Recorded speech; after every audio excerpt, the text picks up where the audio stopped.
Welcome to the RV Park Mastery Podcast, where you will learn the correct way to identify, evaluate, negotiate, perform due diligence on, renegotiate, finance, turn around, and operate RV parks. And now, here is your host, the fifth largest owner of RV and mobile home parks in the U.S., Frank Rolfe. Friends are great. We all like having friends. In fact, Harvard found that one of the most important attributes of happy people is having good, positive relationships with others. The problem, however, is with your RV park, you don't necessarily want to have or count your manager among your friends. This is Frank Rolfe, the RV Park Mastery Podcast. We're going to talk about that sensitive issue of having a successful relationship with your RV park manager without elevating them to the pedestal of being a personal friend. Now, why is it a problem? Why can't we all just be friends with our managers? Wouldn't that make our life more complete? Wouldn't our quality of life escalate if we could do that?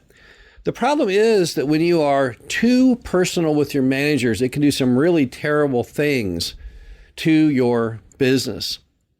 Now, the first thing it will do, if you get too friendly with a manager, when you cross that line from a professional relationship to more of a personal friendship relationship, is it's hard to really push them forward, because at the end of the day, all employees face as the worst case scenario being fired. That's what makes them perform under tough circumstances on days when they don't want to go to work to do things they don't want to do, is they fear that they'll be replaced with somebody else. And you won't be able to fire them if they're your personal friend. It's very hard to fire your friends. It's hard enough to fire people who are not your friends. But now when you make them a friend, that makes it really, really hard. And because that is then off the table, your ability to get them to perform is diminished. This was tested once on a PBS special I saw. What they did is they got two basketball coaches, a nice, friendly, supportive one who was friendly with the players, and a second one who wasn't. This person was the tough guy coach. And then they took 5 college basketball players and they had them each do 10 free throws. The supportive, friendly coach would say things like, "Good job. That's great. Don't worry. We'll still go out and get pizza after this is over tonight, no matter what happens." The tougher coach would be, "Oh, come on. Is that the best you can do? I thought you were supposed to be a good player, but you're not. If you can't do better than that, if you can't hit the next free throw, I'm not ever going to let you play on my team." Now, who won in that? Well, you probably already guessed. The tough coach, substantially better. Just to make sure it wasn't a fluke, they then changed the teams again. They did that several times. The tough coach won every single time, because the friendly coach did not elicit that little extra edge of adrenaline to make those players perform, whereas the tough coach did. And you can't be tough with a personal friend. So since you can't go there and do that, your RV park will always suffer. It won't have ever the profitability that it would be if you weren't, if you had more of just a business relationship with the manager. The next problem is that when you get too personal with the manager, it can cause litigation issues. Because when you cross the line and start getting personal, you'll probably also cross the line on not following everything to the letter of the law. So the minute you think you're friendly with the manager, then you will let your guard down. You may say things that are wrong. You may work the more hours than you're allowed. Who knows what you will do. You'll think it's okay because you thought they were your friend and they weren't just in it for the money. But then later, for all you know, they'll turn right around and sue you for violations of employment law, who knows what. So you're just kind of inviting disaster in today's litigious world. Now, it's sad that we've all gotten so litigious in America that we have to think things like that. No one thought about those kinds of things in the 40s and the 50s and the 60s and the 70s. And I don't know, maybe it started changing in the 80s. But today, there's probably more litigation between employers and employees than happens from regular business customers. And there's no greater way to invite that kind of a problem than when you drop your guard by being personal friends and not having a business relationship with you. And so then how do you guard against it? If we all agree that being a friend with your manager is probably not a good thing for your RV park. So how are some proactive steps that you can take to make sure you don't fall into that trap? Well, first thing is make the resolve not to do it. Just tell yourself, you know what? We all like friends, and I like friends as much as anybody. I am not going to get friendly with my manager, at least not too friendly. I want to have a good, working, professional relationship, but I don't want them or need them as a personal friend. And constantly remind yourself of that. Say, no, I'm not going to invite them to go do something. I'm not going to take them on a trip. No, you have to tell yourself, no, wait, no, this is the manager, and I can't be a personal friend with my manager. So you have to draw that line in the sand and make that resolve.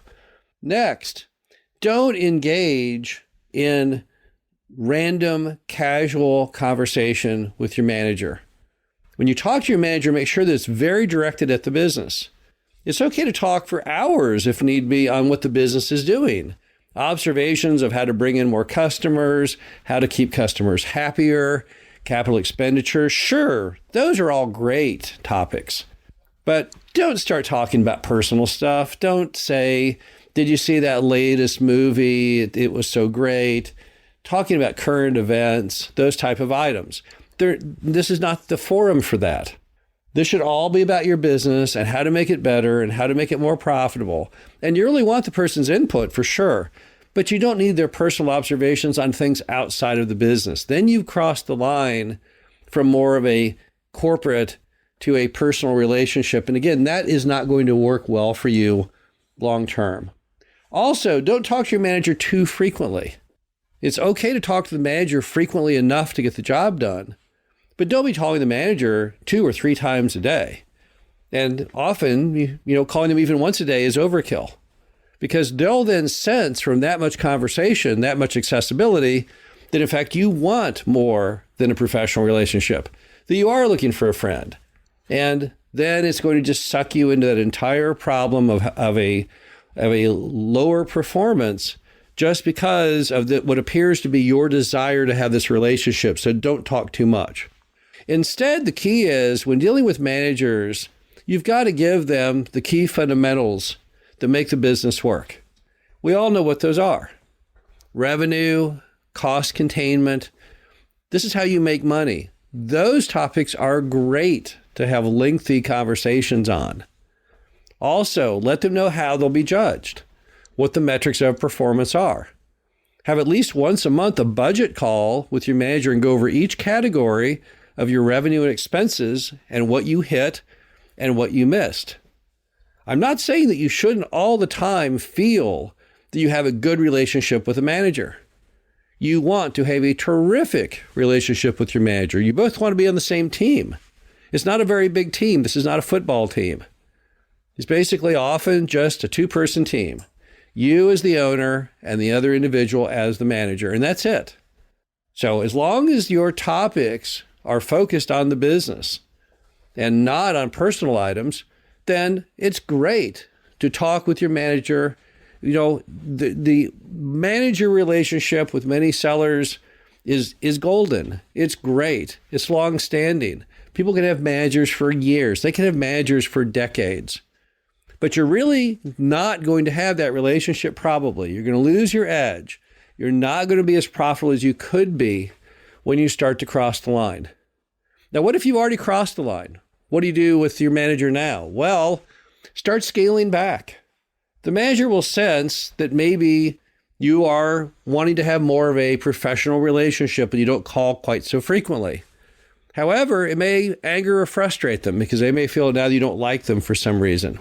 It's okay to explain to them what you're doing, to say, look, I'm really busy right now. I don't really have time to focus on all the things we used to talk about. So I'm going to go ahead and reduce down our number of calls and we're going to go over these certain topics. And most of them will get the message. But it is possible, if you have crossed the line, that you may have to, sadly, ultimately replace the manager. It's very hard to untrain managers who often are also looking for friends. That's no longer your desire if you trained them now for years, that you do, in fact, want them to be your personal buddy. But normally, most people will pick up on the clues if you start to withdraw, or if you even tell them that you now are occupied with other items and you can't devote quite so much time to talking to them about the RV park.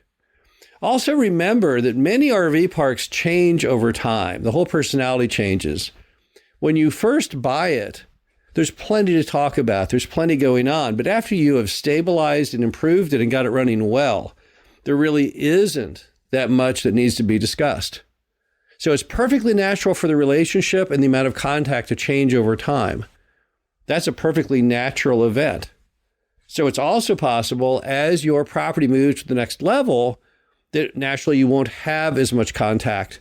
And even if you have been talking to the manager a lot, it makes sense to just say, look, the business is entering a new plateau. You've done a great job. I'm really happy at how things have worked. So here's the new plan. I'm only going to call you once a week now. Just going to call you on Fridays and check and see how things are going. If you have any problems, of course, always feel free to give me a call. But I'm going to reduce down our amount of contact because this property is doing great and it's all thanks to you. And often that will prime you to go to the next level and have, again, a much more professional experience. The bottom line to it all is it's very reasonable to want to have friends. All of us have the innate desire to reach out and have relationships with others. But just acknowledge when it comes to you and your RV park manager, that is best left on a professional level. This is Frank Rolfe, the RV Park Mastery Podcast. Hope you enjoyed this. Talk to you again soon. Thank you for listening to the RV Park Mastery Podcast. Be sure to visit us at www.rvparkmastery.com, where you can learn the correct way to identify, evaluate, negotiate, perform due diligence on, renegotiate, finance, turn around, and operate in RV parks.